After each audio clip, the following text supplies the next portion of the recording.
গ্রামটির নাম ছিল নিশিন্দা। গ্রামের শেষ মাথায় ছিল এক পুরনো দিঘি, লোকেরা একে ডাকত কালো দিঘি।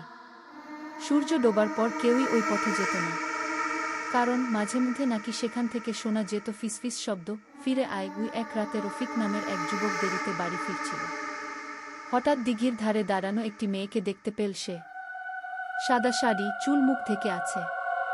রফিক জিজ্ঞেস করতেই মেয়েটি ধীরে মাথা তুলল, তার চোখ দুটো ছিল ফাঁকা, কালো গর্তের মতো।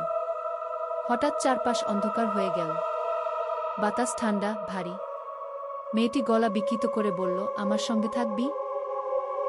রফিক চিৎকার করে দৌড়াতে লাগল। পেছনে তাকিয়ে দেখল মেয়েটি আর মাটিতে হাঁটছে না, ভেসে ভেসে আসছে।